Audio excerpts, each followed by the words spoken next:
Mega TV நேயர்களுக்கு வணக்கம். பெண்கள்.com நிகழ்ச்சியில் சுபகிரகம் பகுதியில் அனைவரையும் சந்திக்கிறதுல மிகவும் மகிழ்ச்சி. இன்றைக்கி நம்ம பெண்கள் பொதுவாக பண்ணக்கூடிய இந்த ராகு கால பூஜையை பற்றி பேசலாம். செவ்வாய்க்கிழமை, வெள்ளிக்கிழமை, ஞாயிற்றுக்கிழமை இந்த 3 நாட்களுமே ராகு காலத்திற்கு ரொம்ப ரொம்ப உகந்த நேரங்கள். இப்போ எல்லா நாட்கள்லேயுமே நமக்கு ராகு காலம் வருது. நம்ம நினச்சிட்டு இருக்கோம் பகலில் மட்டும்தான் ராகு காலம் இருக்குன்னு. இரவு நேரங்கள்லேயும் ராகு காலம் உண்டுங்க. இந்த இரவு நேரம் ராகு காலங்கிறது சந்திரனை வைத்து வரக்கூடியது. பொதுவாக ஆந்திரா அதே மாதிரி நார்த்லேயும் பார்த்திங்கன்னா இரவு நேரத்தில் வரக்கூடிய ராகு காலத்தை கணக்கில் எடுத்துப்பாங்க. நம்ம தூங்கிடுறோம் இல்லையா, அதனால் இரவு நேரத்தில் சந்திரன் வந்ததுக்கப்புறம் நம்ம ராகு காலம் தெரியறதில்ல. ஸோ இரவு நேரத்துலேயும் ராகு காலம் என்பது உண்டு. ஸோ 24 மணி நேரத்தில் 1.5 மணி நேரம் பகல்லையும் 1.5 மணி நேரம் இரவுலையும் இந்த ராகு காலம் நமக்கு வருகுது. இது சூரியன் உதயத்தை வைத்தும் சந்திரன் உதயத்தை வைத்தும் கணக்கு பண்ணுறாங்க. இந்த ராகு காலம் 1.5 மணி நேரம். அதே மாதிரி இது ராகுக்கு கேதுக்கு பார்த்திங்கன்னா குளிகன் காலம் தான் கேதுவுக்கான இந்த 1.5 மணி நேரம் அது. ஸோ இந்த ராகு காலம் செவ்வாய், வெள்ளி, ஞாயிறு 3 நாட்களும் ராகு காலம் பார்க்கக்கூடிய ஒன்று. செவ்வாய்க்கிழமை ராகு காலத்தில் 3லேருந்து 4:30 சாயங்காலம். இது யாருக்கு ரொம்ப உகந்தது அப்படின்னு பார்த்திங்கன்னா துர்கைக்கு ரொம்ப உகந்தது இந்த ராகு காலம். துர்கைக்கு எல்லா கோவில்லையுமே செவ்வாய்க்கிழமை, வெள்ளிக்கிழமை துர்கைக்கு தான் செய்வாங்க. ஸோ ராகு காலம் ஏன் துர்கைக்கு பண்ணுறாங்கன்னா, இந்த ராகுவுக்கு அதிபதியான தெய்வம் துர்கை தான்.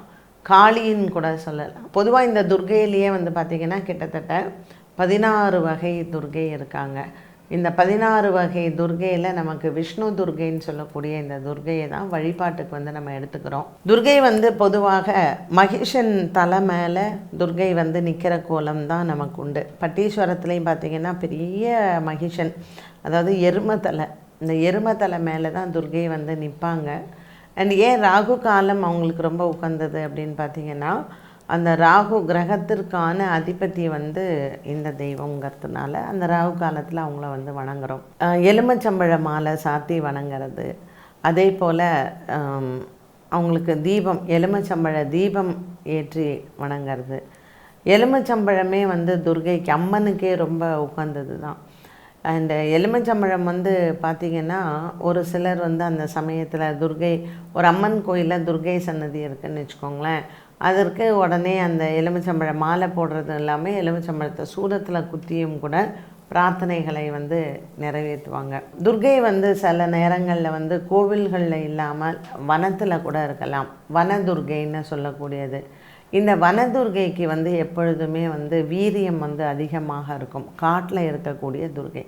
ஸோ இந்த வன தேவதைகளை யாரெல்லாம் வழிபாடு செஞ்சுருக்காங்க அப்படின்னு பார்க்கறச்சு, மகாபாரத காலத்தில் பஞ்சபாண்டவர்கள் அவங்க மறைஞ்சு வாழ்ந்தாங்க இல்லையா, அவங்க வனத்தில் வாழ்ந்தார்கள். அப்போது இந்த துர்கை வழிபாடை அவங்க செஞ்சு அவங்க பலத்தை ஏற்றி கொண்டார்களாம். ஒரு எதிரியை நம்ம வெல்லணும் அப்படிங்கும்பொழுது ராகு காலத்தில் துர்கை வழிபாடை செஞ்சுருக்காங்க. துர்கா அஷ்டகம், துர்கைக்கு இருக்கக்கூடிய இந்த ஸ்லோகம், இது எல்லாம் துர்கைக்கு கவச்சங்கள் இருக்குது. இது எல்லாமே நமக்கு ஒரு எதிரியை வெல்லக்கூடிய ஒன்றாக இது நமக்கு அமையுது. ஸோ செவ்வாய்க்கிழமை 3லேருந்து 4:30 துர்கைக்கு நம்ம துர்காஷ்டகம் படித்து எலுமிச்சம்பழ மாலை சாற்றி எலுமிச்சம்பழ தீபம் ஏற்றி துர்கை வழிபாடை நமக்கு செய்யலாம். ஒரு திருமண தடை இருக்குதுன்னு வச்சுக்கோங்களேன். இப்போ உங்கள் ஜாதகத்தில் ராகு கேது தோஷம் இருக்குது. ஸோ இது காலசர்ப்ப தோஷமாகவும் இருக்கலாம். ராகு கேத்து உள்ளேயும் இருக்கலாம், ராகு கேத்துக்கு வெளியிலையும் இருக்கலாம். ஸோ அந்த மாதிரி ஒரு ஜாதக அமைப்பில் இருந்தால் அவங்க எல்லாருமே துர்கையை வழிபாடு செய்யலாம். ரெண்டாவது ஒரு 7ஆம் இடத்துல செவ்வாய், 8ஆம் இடத்துல செவ்வாய், சுக்கிரன் செவ்வாய் 7, 8லலாம் இருக்குது. திருமணத்திற்கு ரொம்ப தடையாகவே இருக்குது.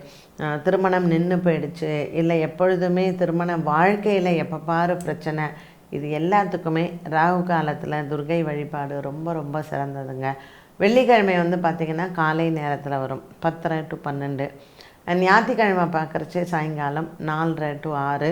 ஸோ இந்த காலங்களில் நம்ம துர்கை வழிபாடு செய்யும் பொழுது நம்மளுடைய எதிரிகள்லேருந்து நம்மளை பாதுகாக்கிறதுக்கு இந்த டைமிங் ரொம்ப ரொம்ப ஹெல்ப்ஃபுல்லாக இருக்கும் அப்படின்னு சொல்லலாம். நமக்கு ஒரு மன ஆறுதல் தரது. இப்போ சில பேர்லாம் பேரண்ட்ஸ் வந்து பார்த்திங்கன்னா பெண்கள் ஜாதகத்தில் 7ஆம் இடத்துல சூரியன் சனியெல்லாம் இருக்குன்னா ஃபுல் அண்ட் ஃபுல் துர்கை வழிபாடு தான் அவங்க வந்து செய்வாங்க. இது பெண்கள் விரதம் இருந்து துர்கை வழிபாடு செய்கிறது ரொம்ப விசேஷம். அதனால் நீங்கள் வந்து செவ்வாய் வெள்ளியெல்லாம் ஒருபோது சாப்பிட்டு விரதம் இருந்து துர்கை வழிபாடை நீங்கள் மேற்கொள்ளலாம். அதே போல் ஞாயிற்றுக்கிழமையும் நமக்கு இலுப்ப எண்ணெயில் விளக்கேற்றுறது ரொம்ப விசேஷம். ஸோ ஞாயிற்றுக்கிழமை இலுப்பெண்ணெயில் விளக்கேற்றி துர்கைக்கு ராகு காலத்தில் தீபம் போடும் பொழுது நினச்ச காரியம் வெற்றி அடையும். ஒரு கடன் பிரச்சனை இருக்கலாம், வேலை கிடைக்காமல் இருக்கலாம், ஆரோக்கிய குறைபாடு இருக்கலாம். மனிதனுக்கு குறை அப்படின்னு சொல்லும்பொழுது எத்தனையோ விஷயங்கள் இருக்குது இல்லையா?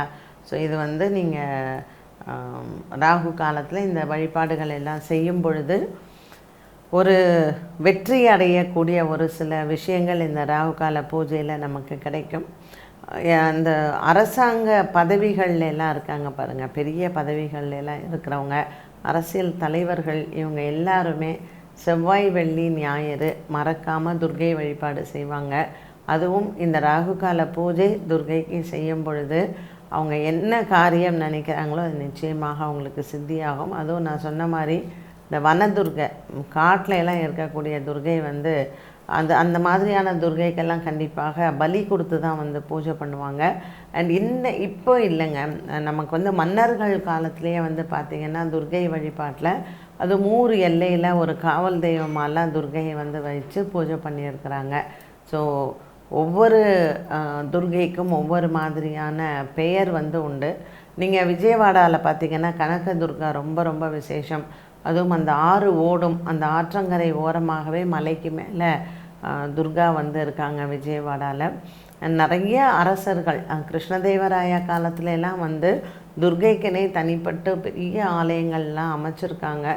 அதனால் விஷ்ணு துர்கை அப்படிங்கிறவங்க கையில் சங்கு சக்கரத்தோடு இருப்பாங்க. நீங்கள் திவ்ய தேசம் திருக்கோயிலூரில் போனீங்கன்னா அங்கே துர்கை தான் வந்து விசேஷம். ஸோ என்ட்ரன்ஸ்லேயே வந்து பார்த்திங்கன்னா பெருமாள் சன்னதி முன்னாடி துர்கை வந்து இருப்பாங்க.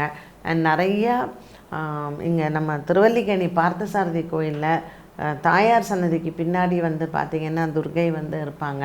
அதனால் துர்கை வந்து ஒரு சிவன் கோயிலில் தான் இருப்பாங்க அப்படிங்கலாம் கிடையாது. மகாவிஷ்ணு கோவில்லையுமே துர்கை இருப்பாங்க. துர்கையை தான் நம்ம என்ன சொல்கிறோம், மாயா. இவன் வந்து கிருஷ்ணரினுடைய தங்கை. ஏன்னா மாயா கிருஷ்ணர் பிறந்ததுக்கப்புறம் அங்கே மாயா பிறக்கிறா. அவங்க 2 பேருமே மாறிடுறாங்க இல்லையா? இந்த அப்பா அம்மாட்ட அவங்க போயிடுறாங்க, அந்த அப்பா அம்மாட்ட இவர் போய்ட்றார்.